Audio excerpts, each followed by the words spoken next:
歡迎大家今日嚟到澳洲商業投資移民嘅講座啦，咁就主要係有關188嘅，咁就係由我哋趣移民啦，同埋MA 嘅 Financial Group 咧，同埋我哋 Queensland 政府代表咧，咁就一齊去舉辦嘅。咁我哋今日咧都多謝Queensland 政府代表啦。Brad 啦，咁同埋我哋 Jimmy 啦，就係我哋 MA Financial Group 啦嗰邊咧就今日 participate 去我哋今日嘅 webinar 嘅。So I would like to say thank you to Brad and also Jimmy for their presentation today. So it's our honor to invite you guys to participate to the webinar today. 咁今日咧嘅講座會中文、中英都即係會，如果係Queensland 嗰邊咧就會由主要係英文嗰邊嘅，係啦，咁都大家可以留意翻啦，係啦。由一開始先啦，咁我哋趣移民啦，咁其實都有超過10年嘅經驗啦，咁我哋都有咁，除咗澳洲之外咧，我哋都有唔同嘅國家嘅移民咧，我哋都有做緊嘅，即係包括加拿大啊、澳洲啊、葡萄牙等等咯，係啦。咁如果澳洲嘅話，我哋都有做唔同嘅簽證啦，就包括投資移民啦、技術移民啦，甚至唔同嘅僱主擔保嘅。今日我哋咧就會 focus 講翻188嘅簽證類別啦。咁首先開始之前咧，咁都想同大家講一講究竟188嘅項目係關於啲咩啦？正所謂188啦，咁其實我哋咧咁就係投資移民啦。咁其實入邊會再分咧188 A、B、C 同 E 嘅，係啦。咁如果以上年咧7月1號咧，其實我哋都有好多唔同嘅就已經其實佢 policy 咧都有唔同嘅改變嘅。咁好似咧佢簽證咧由4年咧就增加到5年啦。咁當然咧你最快咧3年之後咧就已經可以申請個 PR 啦。咁同以188 A 為例啦，咁188 A 咧咁你就可以續簽啦。咁但係佢上年7月1號咧佢咧就提升咗門檻嘅，咁就由就升至125萬嘅澳紙啦。咁營業額咧都升至75萬澳紙嘅，而以188B 為例啦，咁如果188B 咧，咁佢嘅個人資產咧都調整至咧250萬嘅澳紙啦，咁但係佢咧就取消咗周債嘅，咁咧你就可以按唔同嘅比例啦去進行投資啦，咁包括最少50萬啦，咁就係投資去 BC 嗰邊啦，至少75萬咧就投資去合規格嘅小本股票基金啦，咁而最多投資咧可以投資125萬咧去唔同嘅綜合管理嘅基金啊，或者上市公司，咁咧換言之咧，咁其實你嘅 profile 咧可以有更加多嘅變化啦。咁我哋稍後咧，其實 Jimmy 嗰邊咧，咁都會同大家咧 in detail 咁去講翻咯，係啦。咁而以188E 為例啦，咁188E咧佢咧就門檻反而就降低咗嘅，喺上年7月1號啦，咁就取消咗20萬嘅投資額啦，咁樣咧同埋同一時間咧，咁佢取而代之咧就係你直接可以攞州政府嘅州政府嘅提名啦 ，instead of 你就要直接經第三方，可能 PC 或者 Incubator 嗰邊攞個提名咯。係啦，咁就好似我啱啱所講咧，如果首先188A 咧，咁佢就係商業創新移民啦，咁佢嘅requirement 咧就係你要夠65分啦，咁然後咧就55歲以下，咁咧就可以去申請翻呢個嘅188A 嘅。咁如果以188A 嚟講咧，因為佢係要吸納啲咧本身有經驗、有做生意經驗嘅人才啦，咁所以你自己本身咧即係生意咧同埋個人淨資產咧都要至少有125萬嘅澳紙啦，咁然後你營業額方面咧有其中2年咧至少要達到75萬嘅澳紙嘅。係啦，咁如果想知道自己合唔合資格咧，其實咧都可以揾翻我哋嘅移民顧問啦，咁去幫大家計一計分，睇下大家夠唔夠65分啦，一嚟咁同埋睇翻大家喺營業額方面搣唔搣到個要求咯。咁而續後咧，其實188A 咧轉888A 啦，咁888A 咧咁就係直接 PR 啦，咁其實咧所有個 requirement 咧就係都係有少少就大家可以睇翻啦，咁就係你至少要有20萬嘅澳紙啦，同埋創造2個嘅職業啦，然後係聘請至少兩個嘅澳洲 PR 或者 citizens 啦，咁同埋你有至少1年咧係喺當地居住啦，咁即係呢個有一個 staying 嘅 requirement 啦，係啦，咁就其實你符合咗呢啲條件咧，咁就已經可以轉到 PR 噶啦。咁如果以188B 咧，咁其實188B 咧咁就係想吸納啲有經驗嘅投資者啦，咁所以咧咁佢咧就係最主要咧就係要你個人淨資產同埋或者你生意淨資產咧，咁就至少有250萬嘅澳紙嘅，係啦，咁同埋同一時間咧，你就要咧喺當地咧就要投資250萬嘅澳紙咯。投資150萬澳紙係啦。咁如果你轉888B 嘅要求咧，咁咧就好似我啱啱所講啦，咁上年7月1號咧就門檻就由150萬提升到250萬啦，咁咧其實佢又有唔同嘅基金組合嘅，咁我哋稍後咧都會再 detail 去講到。咁其實而你只要喺當地咧住到2年或以上咧，咁你已經係符合888B 嘅申請㗎啦。而188C 咧就同188B 係類近嘅，咁其實咧佢都係投資移民啦，咁但係188C 咧就門檻比較低啦，就包括佢冇任何咧對於你本身可能你本身淨資產啊要求啊，咁但係佢就要求你投資500萬嘅澳紙咯，所以188C 嘅要求咧就會更加簡單啦，咁就係純粹咧你嘅居住要求就係要住夠最少40日。而188E 咧，咁就係創新企業家移民啦，咁就係簡單啲嚟講咧，就喺當地有個 innovative 嘅 idea 啊，咁然後就可以攞到咧唔同州份嘅省提名啦，咁唔同州份嘅州提名啦，咁然後咧就可以喺當地咧 set up 一個 startup，咁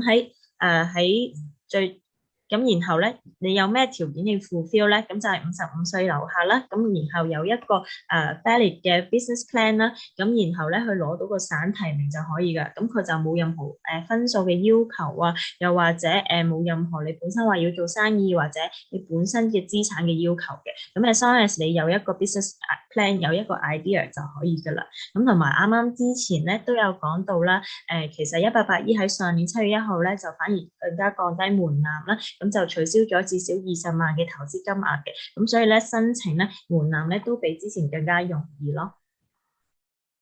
咁至於188E 又可以點樣轉PR 咧？咁即係轉888E 咧？咁其實咧就只要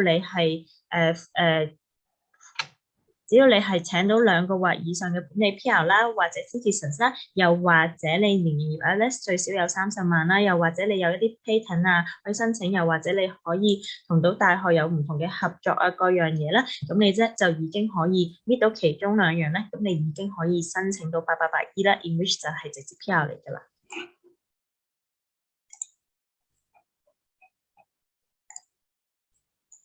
係啦，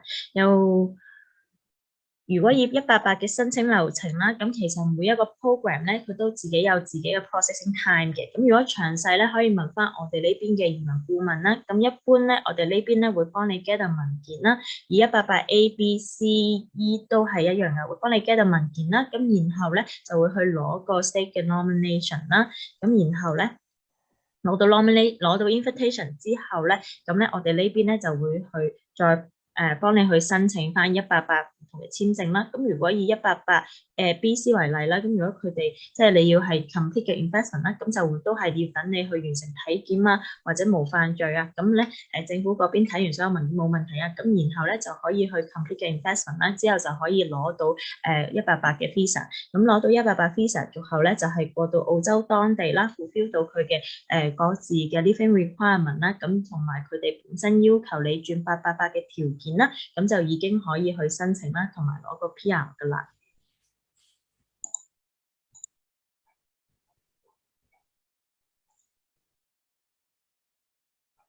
好 ，hello 咁多位係啦，我都知有啲朋友可能係中途加入啦，咁我都做翻少少嘅 summary 啦。咁我就係今日翠移民嗰邊啦，咁我係 Maggie 啦，咁我啱啱就講到翻唔同，俾大家一個簡單嘅 picture 啦，關於188嘅 program 咧，究竟係關於啲咩啦？咁188 program 就投資移民啦，咁我哋就講到188A、B、C 同 E 啦。咁如果以 A 嚟講咧，咁其實佢就係做生for business 嗰方面嘅，咁就係如果你本身有營商經驗咧，咁咧你就可以嘗試去做翻188A 嘅program 啦。咁如果188BC 咧，咁就係 investment program 嚟嘅。咁如果188B 咧，咁就要你可能本身有淨資產250萬啦，咁最後再投資250萬嘅澳紙啦，去到澳洲當地嘅基金啦。咁稍後我哋會有我哋 MA Financial Group 嘅代表咧 Jimmy 咧去俾大家多啲嘅 picture 啊，又或者多啲嘅 contact 嘅。188C 都一樣嘅，咁但係188C 咧就冇任何要求啦，咁就反而係要求你可能投資500萬嘅澳紙啦，去到澳洲佢哋澳洲當地啦，係啦。咁如果以 188E 嚟講咧，就係創新企業啦。咁其實佢要求咧就係門檻 so far 係最低嘅一項嘅。as long as 你有一個 business plan， 有個 innovative 嘅 idea 咧，咁你咧就已經可以申請到咧188E 呢個項目咯。咁然後續後咧轉888咧，咁就係因為所有188咧，其實咧佢都係 provisional visa 嚟嘅，咁佢就係一個 TR 啦，咁就係temporary visa。咁續後如果你要轉 PR 咧，咁咧佢就要 fulfill 翻佢各自唔同嘅條件啦。咁就最快咧，如果以188A 為例啦，咁你居住1年，咁你3年之後咧，咁就已經可以去申請個 PR 噶啦。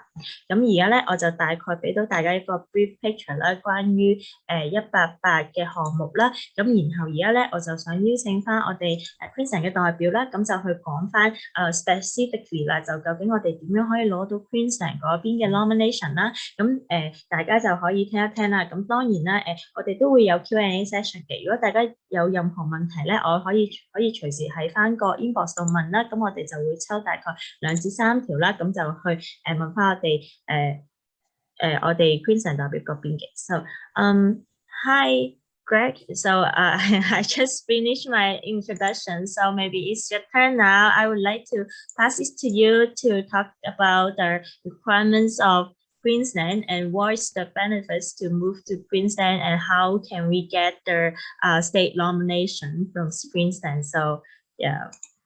So now I'll show it your screen. Yeah, you can start now. Okay, thank you, Maggie, and thank you very much, everyone, on our webinar tonight.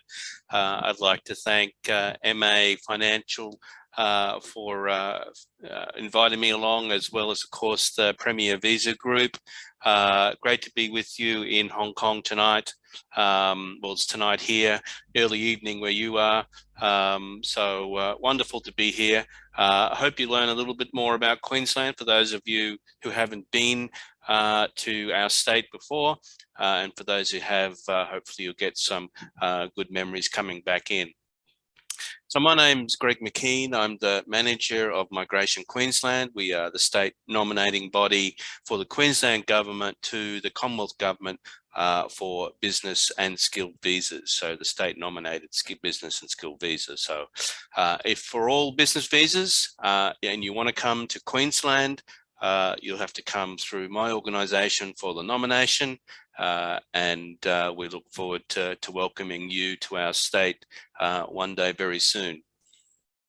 Next slide, please. I guess one of the things that does set Queensland apart from our southern neighbours, Victoria and New South Wales, is our cost of housing here. Our cost of housing in Brisbane particularly, probably half that of Sydney, and probably 2/3 of that of Melbourne. So for the same comparable dwelling in those southern states, you get far more value in Queensland itself, and you can see there the average mean dwelling prices.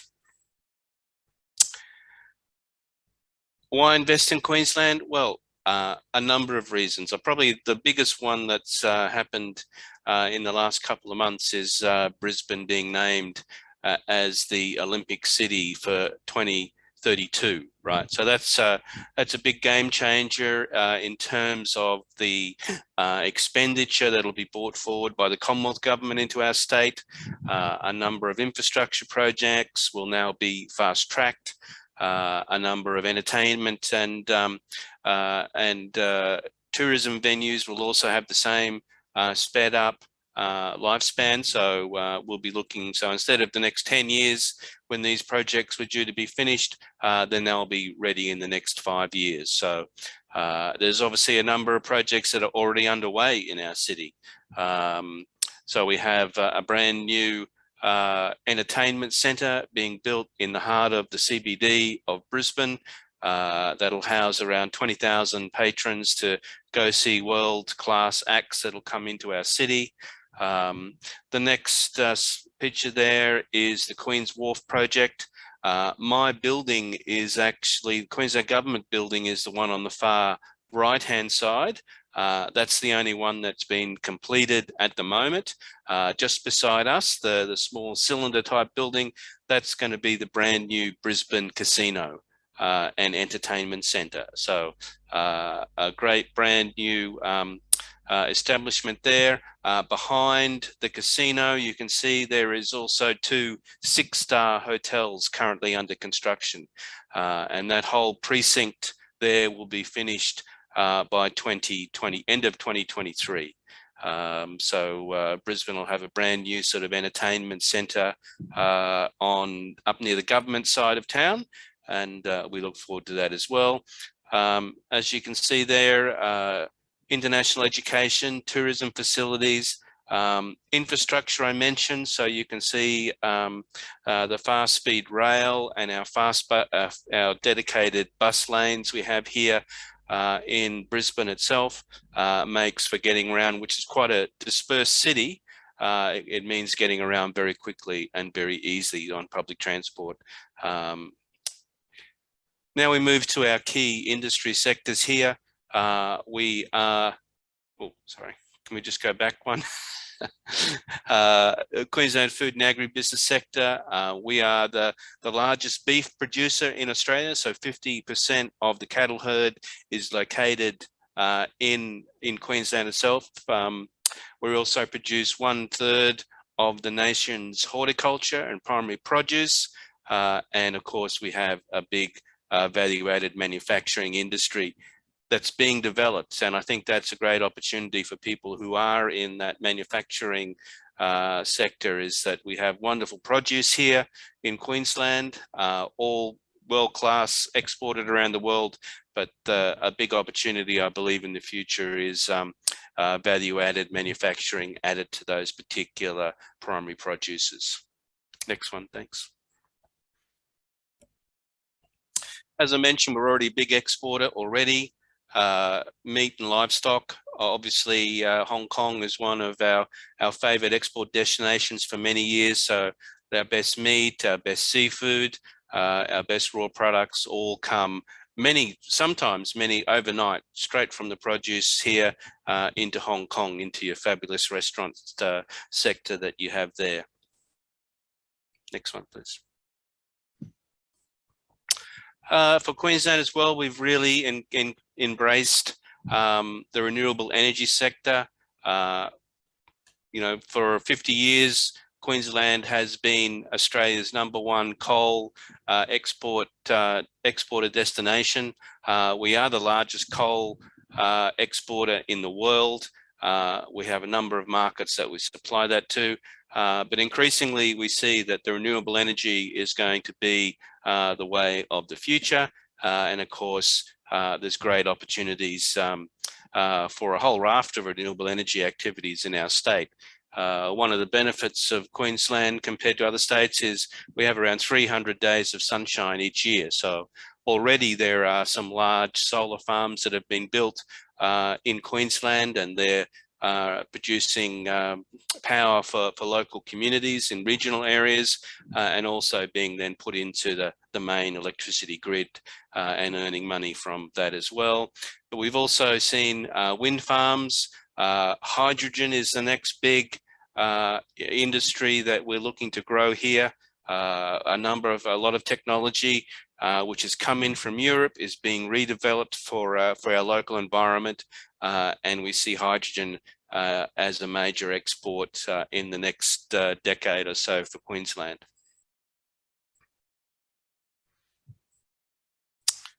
Hopefully many of you have already had a trip to Australia, and hopefully in that trip you would have visited Queensland, as we are the tourism capital of Australia. We have some magnificent World Heritage sites located here. Of course, the Great Barrier Reef is our signature natural resource here. Each year, pre-pandemic, we would have 22 million domestic and international visitor nights in Queensland. So significant industry for the state, $28 billion worth of revenue, and employs around 250,000 people. And I think that will expand enormously And interesting now, through the pandemic, there has been already some enormous investment into tourism assets here, and much of it by Chinese nationals coming in, seeing the great opportunity that is here. And you know, pre-pandemic, Australia was getting 1 million international tourists each year. So a major market for us, and investors are coming in from Hong Kong and China to take advantage of that. Thank you. And there you can see the different tourism assets that are available, hotels, resorts, caravan parks, and just your general catering industry as well. Education, international education, another big industry for us here in Queensland. Pre-pandemic, once again, we would have 80 to 100,000 students enrolled in our tertiary education sector here in Queensland. We have 10 world-class universities that are dotted all around the state, and the University of Queensland, located here in Brisbane, is now in number 38 in the world as a university ranking. So and the other two universities here in Brisbane are also in the top 100. So you can get a world-class education for yourselves and for your children here in Queensland. And there you can see the different locations all around the state. Health, major investment into health, obviously through the pandemic as well by the Queensland government. We're looking to develop our own high-class technology in the health sector here, but also we work in great collaboration with researchers in Asia and in Europe. We're looking to develop our biotechnology industry here, pharmaceutical industry. So major investment has come into that. Once again, the natural products that we have can go into nutraceuticals here, has made that one of the big industries that does get exported to Asia already. We also have a focus on developing care for all ages. So obviously child and aged care services, and all the technique, all the new advanced technology that's coming in that makes remote health care one of the big go forward areas in Queensland as well.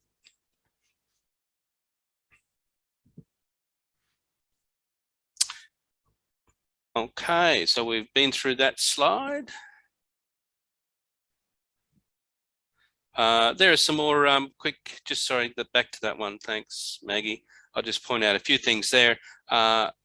Brisbane has opened last year a new runway for our international airport that will give us now the capacity of Hong Kong and Singapore for airline flights. So as the tourism industry starts to gather speed here again, we're certainly looking for investment to come in from Asian airline operators, and they'll see the cost advantage of coming into Brisbane as opposed to the southern states, and we look to welcoming direct flights into Brisbane from many parts of Asia in the next 5 years. And of course, leading up once again to the Olympic Games, that's going to be a major asset for our state.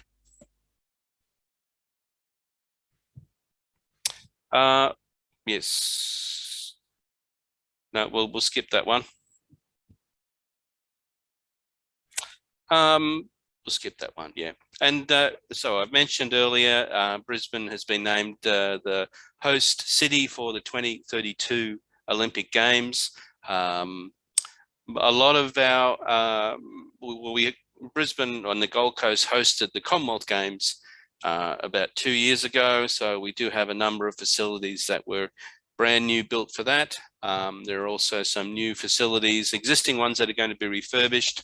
So the amount of infrastructure and construction that will go on in Brisbane over the next 10 years to hold such a major event as the Olympic Games makes it a great place for business migrants to come in and invest in our state. So we look forward to welcoming you in the next coming years, and you'll get to enjoy Brisbane as an Olympic city down the track.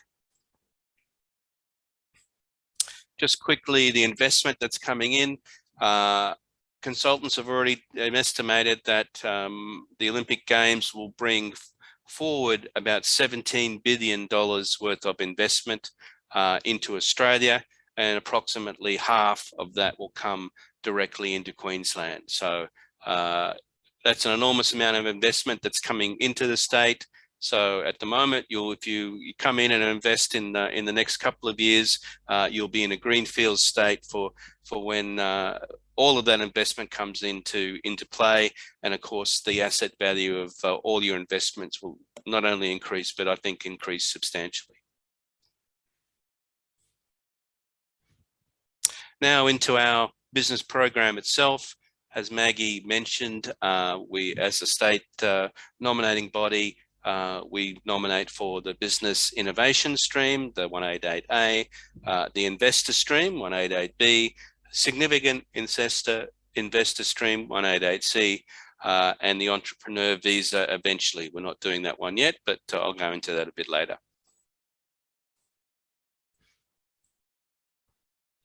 So the business innovation stream,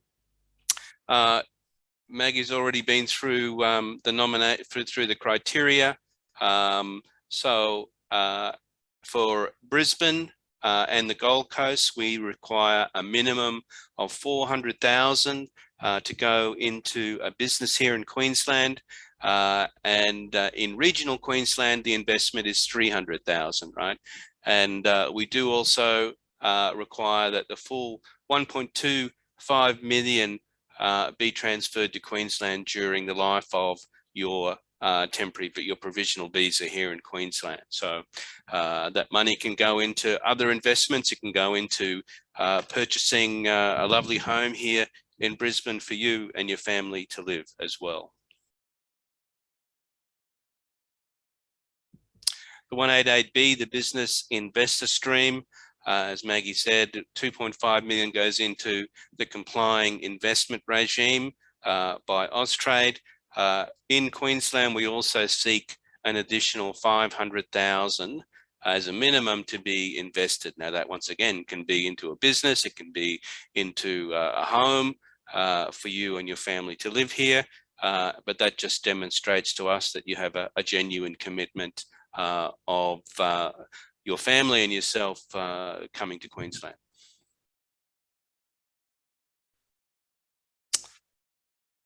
Now this is the significant investor stream, the 188C, 5-year provisional. All these visas, by the way, are 5-year visas. However, you can, once meeting the requirements by the Commonwealth, you can actually go from your provisional visa transfer to the permanent visa, the 888, once you've completed that requirements that the Commonwealth seeks, and Maggie's been into that before. The beauty of the 188C, the SIV, is you only have to be resident in Queensland for 40 days per year. So if you have other businesses dotted around the world or dotted in Asia, and you need to travel regularly to be able to manage those businesses, then this is a perfect visa for you. Investment value is 5 million, but the benefits it gives to you of being able to come in and out very freely into Queensland, into Australia, is there to see. Also for this one, there's no age requirement and there's no English requirement. So, you know, it's a very flexible visa. Yes, it's targeting high net worth, but in terms of a way to get provisional permanent residency here in Australia, very efficient one for people who are prepared to invest that amount of money.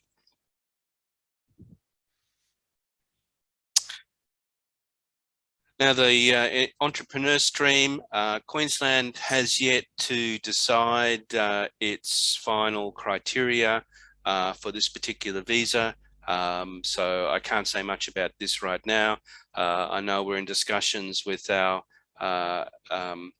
with a number of our other state government departments who specialise in the innovation sector, so that we can develop a visa criteria here that's going to meet the requirements of Queensland. So stay tuned with that. We aim to release that as part of the 2022-23 program year. We can probably skip that one, I think, Maggie. And when you're here, hopefully that'll be out soon. I guess that the big news for us here, and hopefully you there, was Australia finally opened its international borders on Monday this week. So now you can come into Queensland, come into Australia. So I would encourage you to do that. If you have a genuine desire to invest here, to have a migration outcome here, one of the great things I think to do is come and see for yourself. You know, visit all the major capital cities here and see which one is the best one for you. Hopefully you'll pick Brisbane and Queensland as that one, but we certainly look forward to welcoming you one day. I always encourage for anyone in the audience here, there's an open invitation to book a meeting with myself or my team, where we can give you a more personalised introduction to Queensland and give you some idea about where the major investment opportunities may be for you as well.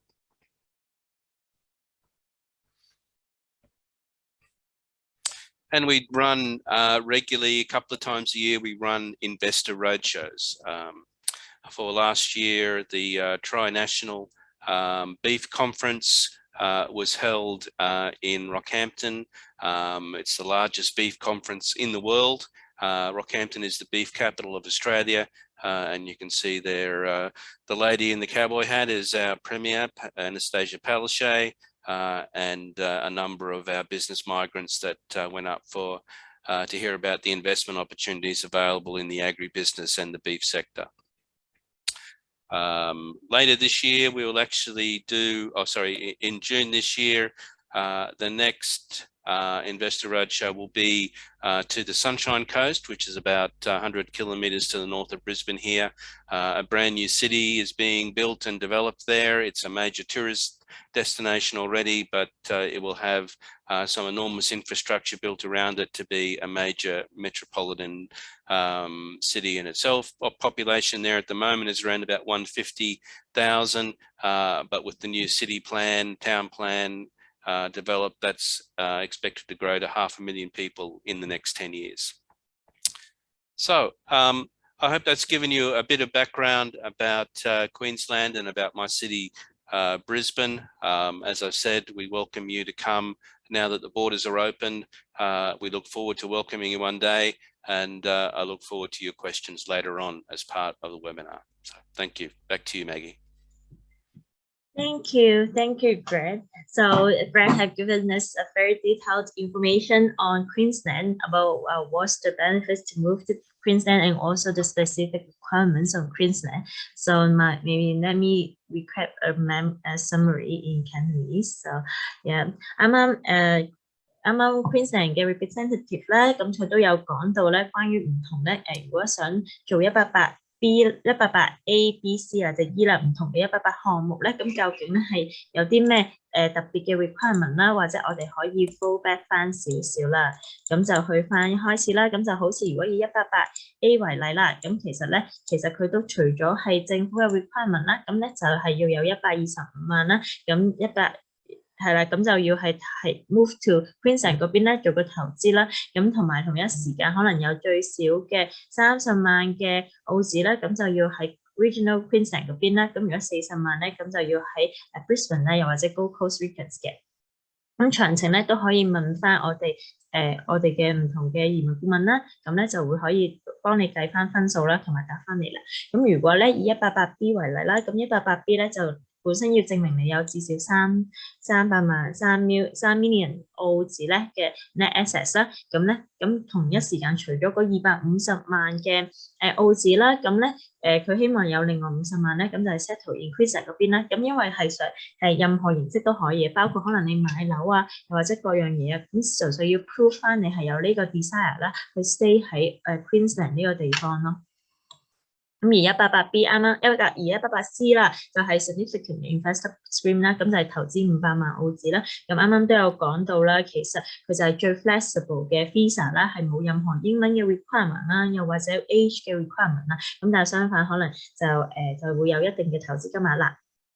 咁而 188E 咧，其實而家都係跟足 Home Affairs 咧，即係嗰邊嘅 requirement 嘅。咁如果係詳細嘅咧，咁其實喺今年年度咧，佢都會開放 188E 呢個項目嘅。咁如果要再知道多啲 detail 咧，可能就要等佢開放咗嘅時候，先會再同大家講啦。咁如果呢個時候可能大家可以了解下，睇下有咩暫時聽到呢度啦，有關於 Queensland 呢方面咧，會唔會有啲咩問題？咁大家可以歡迎提問嘅，係啦。咁如果冇任何問題啦，可能我就等1-2分鐘咁樣啦。如果冇任何問題，啱啱已經收到一個問題啦，咁就係關於 Queensland 啦。If I apply for that's got a question, right? If I apply for 188A or B, is there any age waivers?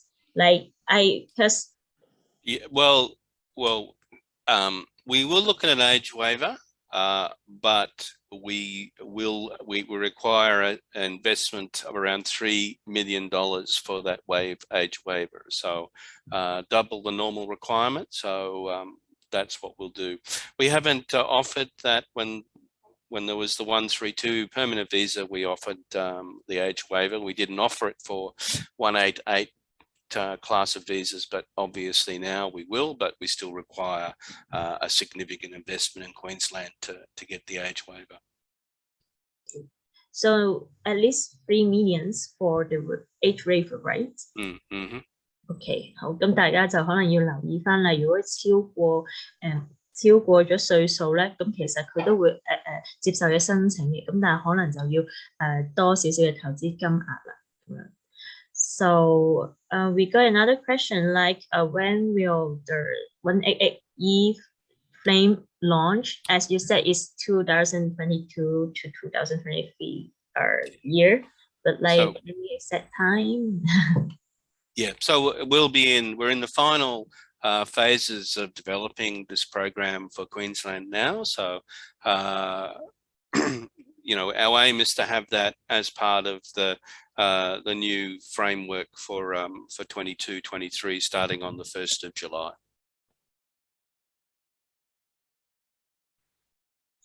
So is previous business ownership, there is a question about 188A, is previous business ownership is prerequisite for 188A?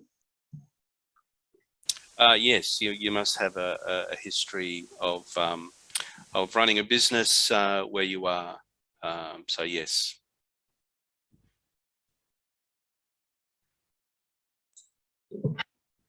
Yes, for 188A, you must have, or like it's better to own the company. It actually is compulsory requirement. It's compulsory, yeah. So that's Commonwealth eligibility requirement. So nothing really to do with the state requirements. That's a Commonwealth one.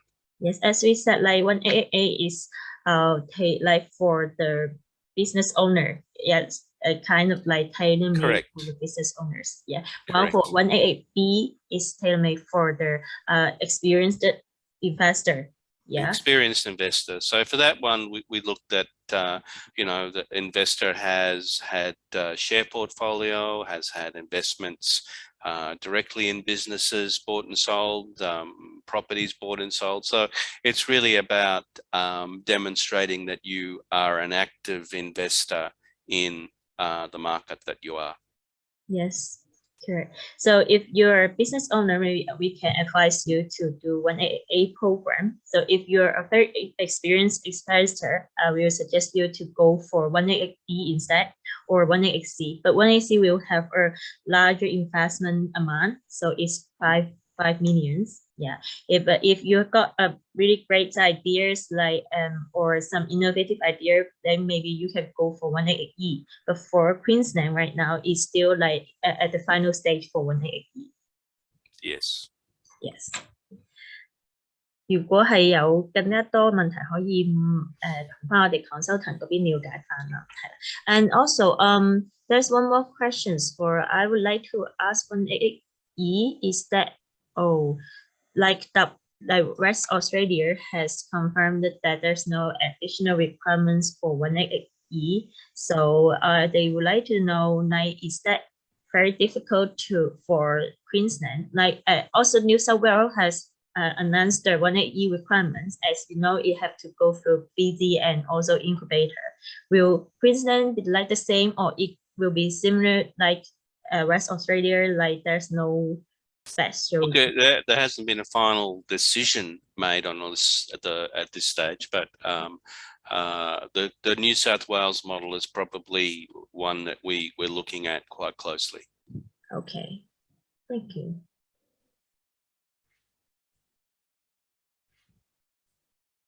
So I think any questions about 188E is not on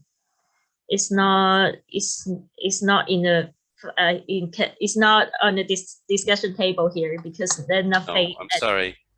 So I think there's nothing finalized. So maybe I will skip the 188E questions. Yeah, I said that. So and and I'm certainly happy to once the program has been released to do a webinar on that particular visa itself later in the year. Yes, that would be great. So but maybe do you have any ideas? Like, is there any evaluation about the term innovations in 188E, like how you define 188E? Because I just got this question from the audience. Well, yeah, that's hard for me to say at this stage, right? Because I don't want to preempt the decision maker, because we're looking at a couple of models at the moment to decide which one will go down. We would think it will be quite, it would, once we release the criteria, I think it'll be quite clear who will qualify and who won't for this particular visa. So I think, it'll really have some type of third-party accreditation by an incubator or some type of venture capital firm, etc. So that there will be a third party, I think, that will do the adjudication for us in this particular area. Yeah, so I think it really depends on the business plan and also the idea you submit, right? Of course, yeah. So, so I think that's all for the Q&A session now. And thank you, Brett, for all the details answered. Now I would like to pass the time to Jimmy. Yeah, and from MA Financial Group, and he will mainly talk about the 188B and C, and also the SIB, and also the different combinations of the investment. 咁我而家可以交翻，如果大家冇任何問題啦，咁我可以交翻個時間俾 Jimmy 啦。咁佢就 from MA Financial Group 啦，咁佢 mainly 咧會講翻有關188B 同 C 咧，咁唔同嘅 investment 啊，又或者佢唔同嘅 portfolio 啊，咁究竟個 annual income return 啊，各樣嘢，咁佢可以俾多啲 detail 大家咯。好咧，我諗可以 share 翻個 screen 啦。OK， 好，係而家睇到啊 ，Maggie。睇到。好 ，OK， 好 ，thank you。好，咁係啊，大家好，咁我係 Jimmy 啦，咁我係代表 MA Financial Group 嘅。咁今日都多謝翻 Premier Visa 佢哋邀請啦，咁同大家分享翻關於即係188B 同188C 合規投資一啲介紹嘅，係啦。咁首先都介紹翻我哋公司嘅背景先啦。咁其實我哋公司就叫做英文 MA Financial Group 啦，咁我哋中文叫美慈澳洲。咁其實我哋本身咧係集團係創始於美國嘅一間投資銀行。係啦，咁我哋個集團其實係叫美慈集團啦，咁英文叫 Modus & Company。咁我哋其實創始公司喺2007年係2014年喺美國紐約交易所上咗市嘅。咁而喺2009年咧就喺澳洲成立咗個分公司啦，咁就係嗰個當時叫 Modus Australia 嘅。係啦，咁我哋澳洲分公司亦都喺2017年喺澳洲交易所獨立上咗市。係，咁喺2021年嘅6月份啦，咁我哋公司就有個正式改咗名叫 MA Financial Group 啦。咁原因就係因為我哋嘅業務就其實唔淨係喺澳洲，我哋而家嘅業務好多都會喺英國啊或者一啲中東嘅地方啊咁樣進行。咁所以公司都想用翻個集團嘅名去代表翻我哋業務係而家係一路擴充緊嘅。咁其實我哋成個集團啦，基本上喺全球20個地方都有我哋嘅分公司啦，咁包括咗香港啦。咁我哋澳洲嘅總部其實喺悉尼嘅，咁另外我哋墨爾本亦都有分公司，咁我哋亦都計劃係喺布里斯本會開嚟緊第3個分公司嘅。咁一啲關於我哋公司小數據啦，咁呢個數據係截至到2021年10月份嘅。咁我哋喺澳洲最主要其實係做2個業務，一個就係投資銀行嘅業務啦。咁投資銀行嘅業務都係包括一啲IPO 上市啊、收購重組嘅業務啊、企業諮詢嘅業務等等啦。係啦，咁另外一個業務就係資產管理業務。咁我係隸屬於資產管理部門嘅。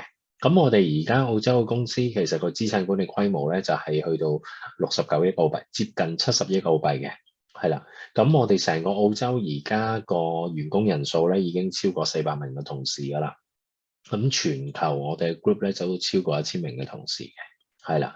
咁我哋除咗頭先提過香港我哋有分公司啦，其實我哋喺國內喺北京、上海亦都係有分公司嘅。係啦，咁我哋其實過往一啲喺澳洲當地嘅投資銀行嘅業務嘅排名咧，咁我哋都喺頭3名入邊嘅。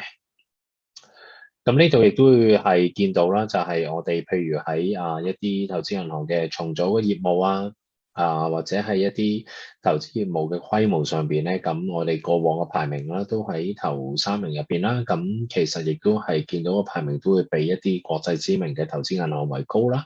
咁原因就係因為澳洲都係一個比較中意用翻本土公司嘅一個市場，咁所以呢方面都係因為即係會比較熟悉當地市場嘅運作啦，係啦。咁我哋公司亦都係喺澳洲係全部金融服務牌照都已經拎咗噶啦，咁佢哋都好似香港咁需要係有一個發牌制度啦，咁然後我哋嘅一啲私募股權嘅基金啦。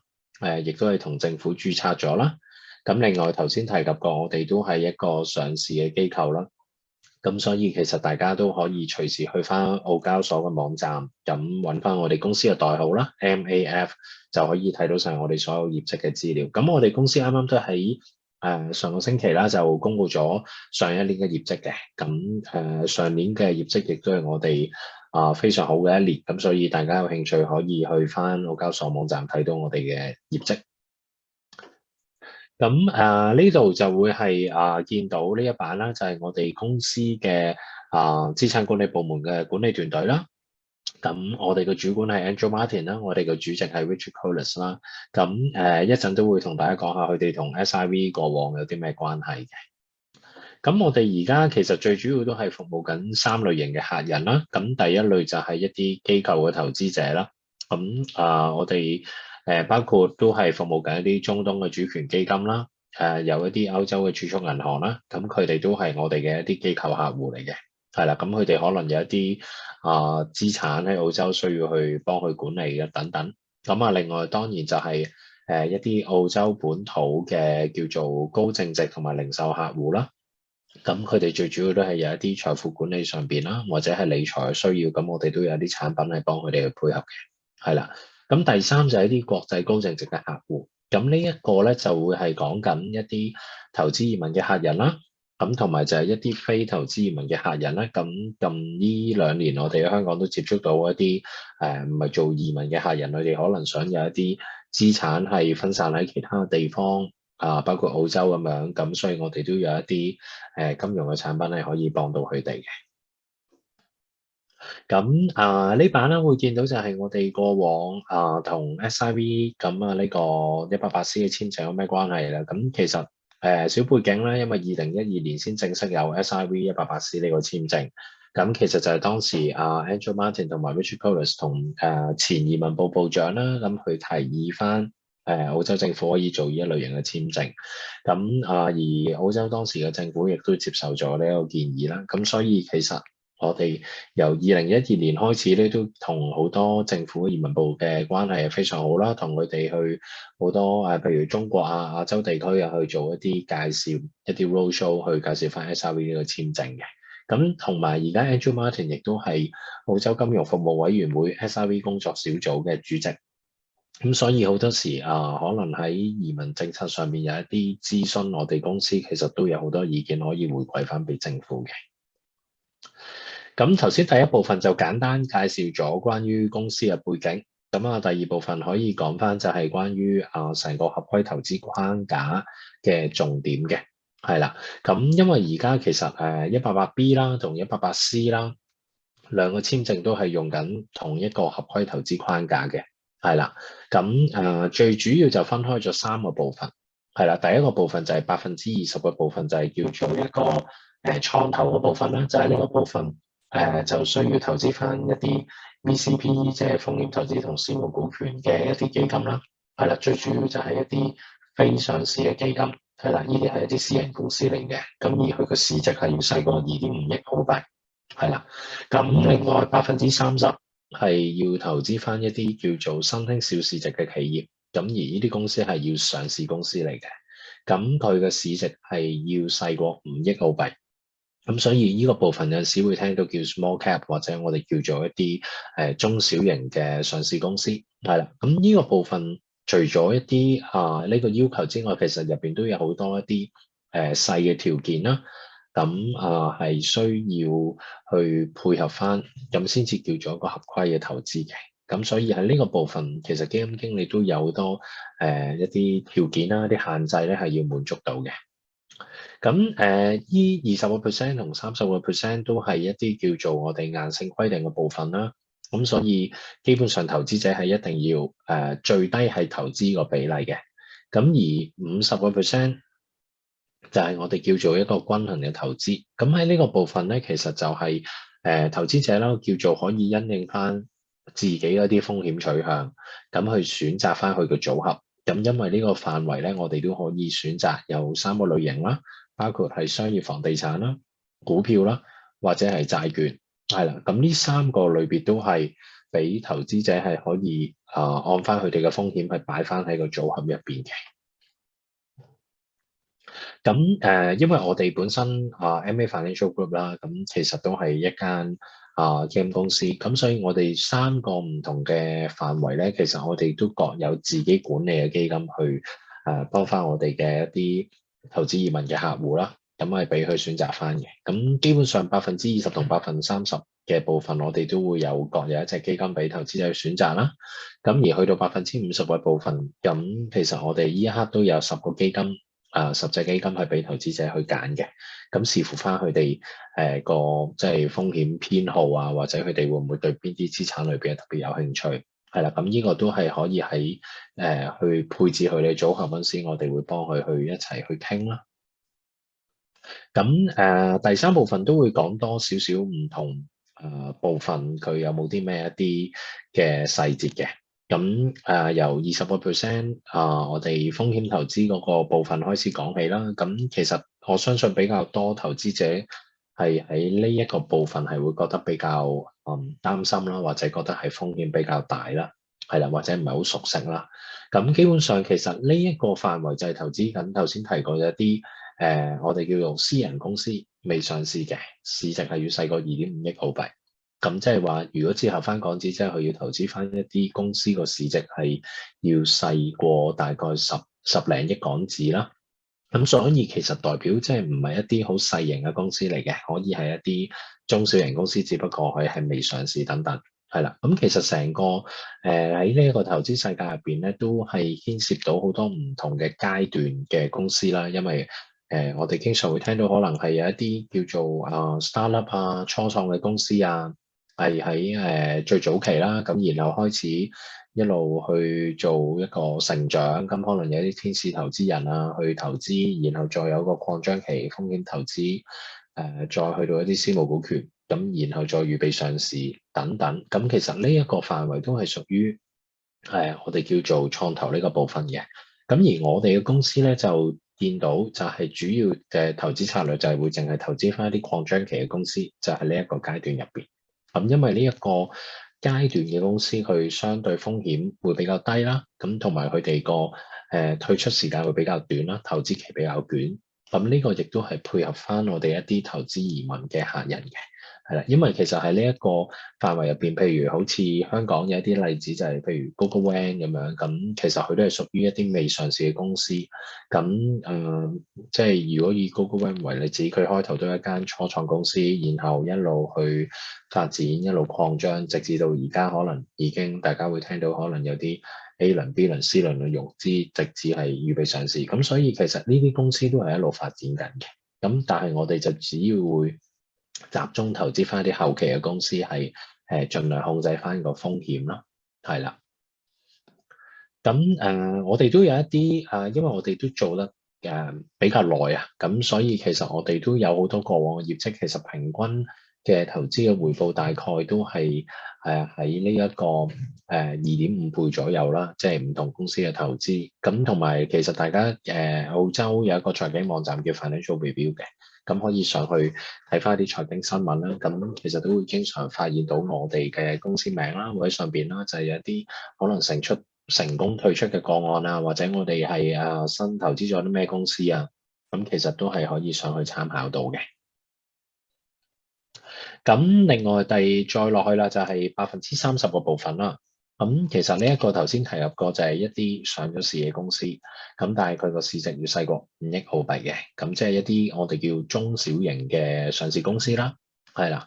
咁呢一個係組合上面咧，我哋其實都有3個原則，係個基金經理佢一路都係遵守緊，就係第一一定要 SRV 合規啦，或者就係我哋要叫做成個投資啦，因為呢一個係一個投資移民嘅簽證，咁所以你除咗滿足居住要求，就係你要滿足佢投資要求。咁投資要求第一個重點就一定要合規，咁所以呢個我哋係非常重視呢一點嘅。咁第二就係我哋都係非常謹慎保護翻投資者嘅本金，因為好多我哋聽到唔同嘅投資者都係佢哋個要求啦，都係希望想低風險啲去做到佢哋嘅投資，去攞到個簽證等等。咁第三當然啦，做投資我哋都會比較注重就係一個收益啦。咁我哋都會係喺一個低風險嘅投資底下，希望可以攞到一個比較合理嘅回報。咁呢個都係一啲我哋嘅原則嚟嘅。咁另外呢度就會見到就係其實喺頭先提及過一啲合規條件上邊咧，政府都訂立咗好多細嘅條件，包括就係可能佢個現金比例唔可以多過20%啊，最少投資20間公司啊，你投資個公司個市值大過5億澳幣唔可以超過30%啊，等等啦。咁所以呢啲我哋亦都會係去監察翻係咪做到呢個合規嘅投資要求嘅。咁再落去就係50%嘅部分啦，咁呢個就係即係頭先講咗叫均衡投資嘅部分啦。咁投資者就變咗好似可以係根據翻呢個風險趨向去做一個選擇，係分擺喺你自己嘅組合入邊。咁有啲似好似譬如用 MPF 去揀你自己個組合上點樣去分佈等等。咁我哋都有唔同嘅類別，譬如有債券、有股票，亦都有一啲商業房地產嘅基金係俾投資者去選擇翻啦。咁所以呢個部分就係佢哋可以因應翻佢哋嘅風險去做一啲調配嘅，係啦。咁我哋都可以去同佢哋去睇、去分析翻等等嘅。咁我哋其實都有一啲因為我哋由12年開始已經做係一個合規投資，咁所以都係喺市場上都係比較有經驗嘅一個金融機構啦。咁我哋其實根據翻過往好多客人嘅組合嚟睇咧，都最主要分開3個類型啦。咁第一個就係一啲保守型嘅投資者，就係佢50%個部分主要係擺喺債券嘅，係啦，因為債券係喺相對成個組合入邊係一個最低風險嘅資產裏邊。咁當然個回報亦都比較低啦。而家基本上喺澳洲大部分一啲投資級別嘅債券個回報都係講緊1至1.5% 左右。咁所以整體成個組合嘅回報咧係大概可以有5% 左右嘅。係啦，咁另外啦，如果啲客人係想叫做中風險分散型嘅投資者啊，咁佢哋個組合可能咧喺嗰50%會再分一半，咁一半繼續投資緊喺債券啦，另一半可能佢哋會將佢擺喺一啲商業房地產。咁澳洲嘅商業房地產個回報相對比較高啲，大概都有4至6%，即係左右啦。咁所以會見到成個整體嘅組合會提升咗個回報，大概都係可以去做到7%左右嘅。係啦，咁當然最尾就係一啲接受到風險比較多嘅客人，係啦，即係佢哋就叫做增長型客人或者叫高風險啲嘅客人啦。咁佢哋可能會將50%擺晒喺股票嘅。咁股票相對係波幅會比較大，咁但係我哋見到中長線個回報都係比其他資產裏邊係會好嘅。咁所以你見到整體成個表現，成個組合個回報就會再提升咗去到9%，係啦。咁當然呢啲都係一啲我哋叫參考嘅組合啦。咁投資者其實去到要做個去揀佢哋嘅組合嗰陣時咧，其實可以自己再去一個調整嘅，或者中間喺嗰5年嘅時間入邊個組合亦都可以係去調配嘅。咁所以其實都係比較彈性可以去做到嘅。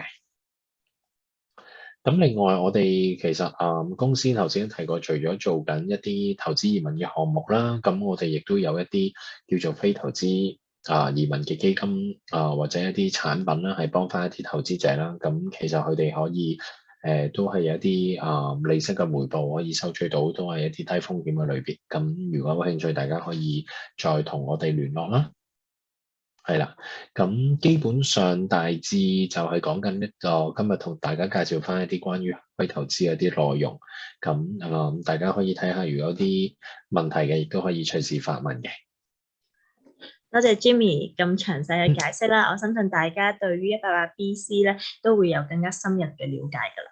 係啦，咁如果大家睇下暫時聽到呢度啦，會唔會有啲咩問題關於唔同嘅投資基金組合啊？咁其實係啱啱就有個問題，就係關於如果188B 投資250萬，係咪一定要維持250萬？如果低於250萬，我係咪要再投資咧？其實你第一下投資落去就已經要有250萬嘅投資金額㗎咯喎。係啊，咁就係咧188B，咁頭先都講咗個條件啦，就係250萬要投資翻入去合規投資嘅基金入邊啦。咁當然個基金個市值佢會有變化嘅，咁但係喺呢個合規投資框架入邊咧，如果中間個市值係低咗，你係唔需要再增加你嘅投資。咁但係當然如果係升咗喺嗰段時間，亦都唔可以提取出嚟嘅，咁係需要維持翻嗰段時間嘅。